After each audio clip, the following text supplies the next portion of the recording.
Two co-workers retire on the same day from the same company with the same salary history. One of them walks away with a bigger number on the statement. The other one walks away with more money to actually spend. That sentence sounds like a contradiction. It isn't. Here's the strange part. Most people spend their entire career chasing the bigger number. They watch the balance climb, they celebrate every new milestone, and they assume that whoever ends up with the most zeros wins the game. But retirement accounts don't pay you in zeros. They pay you in spendable dollars after the government takes its cut. And that's where the story quietly falls apart for a lot of well-intentioned savers. So which one is it? The 401k or the Roth IRA? Most people treat this like a coin flip, or worse, they just pick whichever one their HR portal defaults to and never think about it again. But the difference between these two accounts isn't really about which one grows faster. They can hold the exact same investments and grow at the exact same rate. The difference is about timing, specifically when you pay the tax man. Think about it like planting the same tree in two different plots of land. In one plot, you pay the property tax up front, and then the tree and everything it ever grows is yours free and clear forever. In the other plot, you skip the property tax today, let the tree grow as large as it wants, and then the tax collector shows up at harvest time and takes a cut of the whole thing, including all the growth that happened after you planted it. Same tree, same soil, completely different outcome depending on when the bill comes due. That's the entire philosophical divide between a traditional 401k and a Roth IRA. A traditional 401k lets you contribute money before taxes are taken out. Your paycheck shrinks less than it otherwise would, and the government effectively subsidizes part of your savings today. But every single dollar you pull out in retirement, including decades of growth, gets taxed as ordinary income. A Roth IRA works the opposite way. You fund it with money you've already paid taxes on. Your paycheck takes the full hit today, but qualified withdrawals in retirement, no matter how large the account has grown, come out completely tax-free. Now here's where it gets interesting, because the math isn't as simple as pick whichever tax bracket sounds better. It's a bet on the future, a bet on what your tax rate will look like decades from now, a number nobody can predict with certainty, not even the people who write tax policy for a living. Picture two savers. Call them Maya and David. Same income, same employer, same 37 years until retirement. Maya puts her retirement savings into a traditional 401k. David puts his into a Roth IRA. They contribute the same percentage of income, invest in identical funds, and get identical returns for nearly 4 decades. On the surface, on paper, in the account itself, Maya's traditional 401k balance looks bigger. It has to. She never paid tax on the money going in, so more of her paycheck made it into the market, compounding the whole time. But that bigger balance is an illusion, or at least an incomplete picture. Every dollar in Maya's account still owes taxes. It's a debt that hasn't come due yet. David's account, smaller on the surface, is fully his. When retirement arrives and both of them start withdrawing, David simply takes his money. Maya has to run every withdrawal through the tax system first, and depending on what tax brackets look like in her 70s, that bill could be modest or it could be painful. The account with the bigger number isn't necessarily the account that buys more groceries, more travel, or more freedom. This is the trap that catches so many otherwise disciplined savers. They fixate on the balance because the balance is visible, it's satisfying, it's the number the app shows them every time they check. The tax liability sitting quietly inside that balance is invisible until the day it isn't. Behavioral economists have spent decades studying why people struggle to plan around costs they can't see yet. Richard Thaler, the Nobel laureate who helped build the field of behavioral economics, spent much of his career studying exactly this kind of blind spot,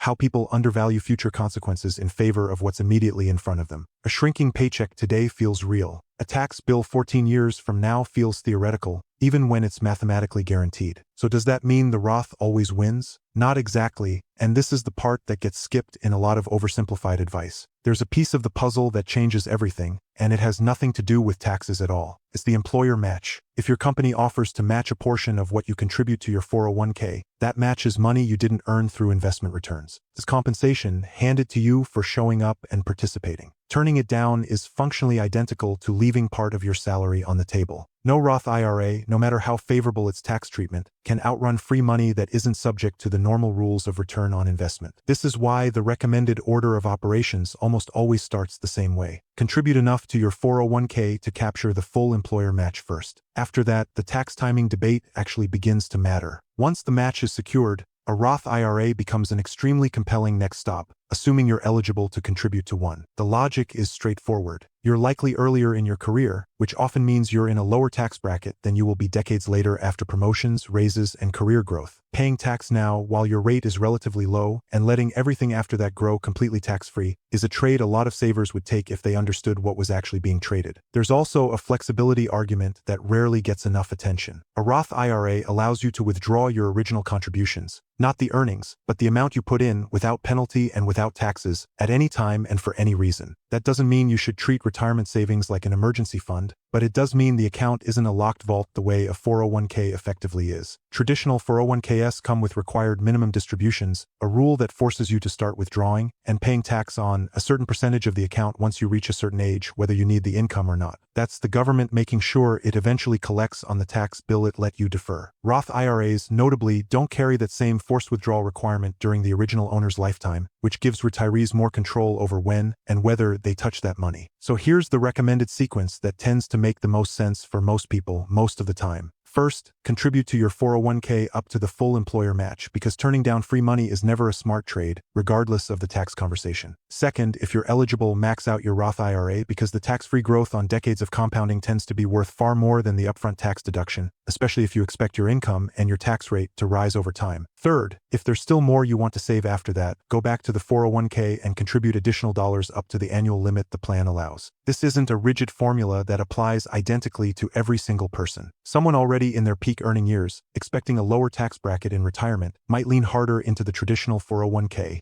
since the deduction today is worth more than the tax-free withdrawal decades later would be. Someone early in their career, expecting years of rising income ahead, often benefits more from loading up the Roth while their tax rate is still relatively low. This is exactly why John Bogle, the founder of Vanguard and one of the most influential voices in low-cost, long-term investing, spent so much of his career pushing people to think in decades rather than in single tax years. The account type matters, but so does the underlying philosophy of staying invested, keeping costs low, and letting time do the heavy lifting. There's a deeper lesson buried underneath all of this, one that has nothing to do with account types and everything to do with how people evaluate financial decisions in general. The biggest number is not automatically the best outcome. A gross balance that hasn't been taxed yet isn't the same thing as wealth you can actually spend. This is the same mental trap that shows up in salary negotiations, business valuations, and even simple purchase decisions, where people anchor on the headline figure and forget to ask what's still owed against it. Maya and David, 37 years later, both retire with respectable accounts. Maya's statement shows the larger figure. David's shows the smaller one. But when Maya buys her groceries, pays her property taxes, and covers her healthcare costs, a portion of every withdrawal she makes quietly disappears into a tax bill that's been accruing,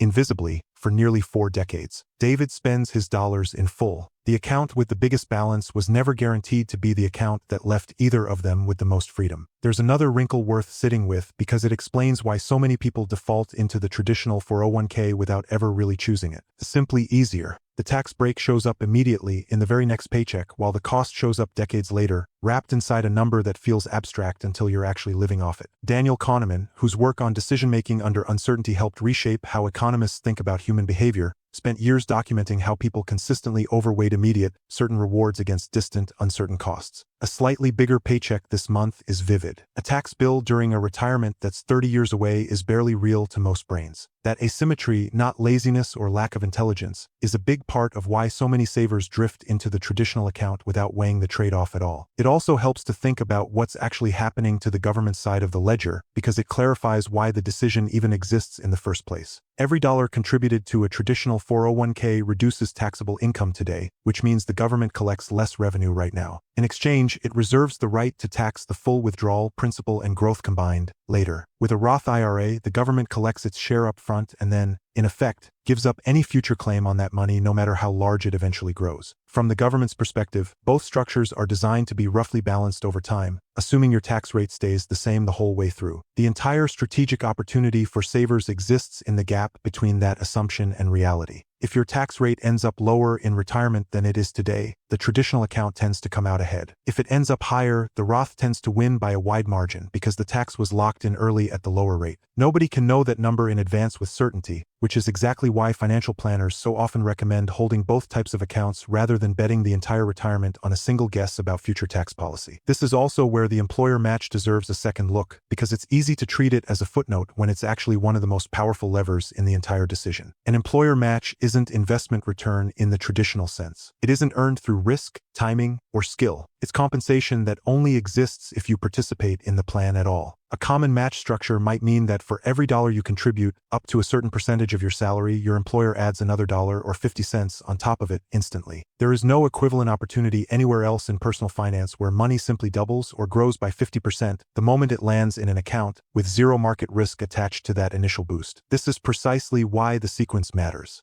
Skipping the Roth conversation to chase a slightly better tax outcome would be a reasonable debate. Skipping the employer match entirely to fund something else first almost never is. Once the match is captured and the Roth is either maxed out or unavailable due to income limits, going back to the traditional 401k for additional savings still makes sense for most people, simply because tax-advantaged growth of any kind tends to outperform investing the same money in a fully taxable account. The order isn't about avoiding the 401k. It's about sequencing the accounts so that the most valuable dollars, the match dollars and the tax-free growth, get filled first. None of this is a promise about what your personal outcome will look like. Tax law changes. Contribution limits change. Careers don't move in straight lines, and neither do tax brackets. The point was never to predict the future perfectly. It was to understand what you're actually trading every time you choose where a dollar goes. That's the real math behind the 401k versus the Roth IRA. It was never really about which account grows faster. It was about which dollars you actually get to keep.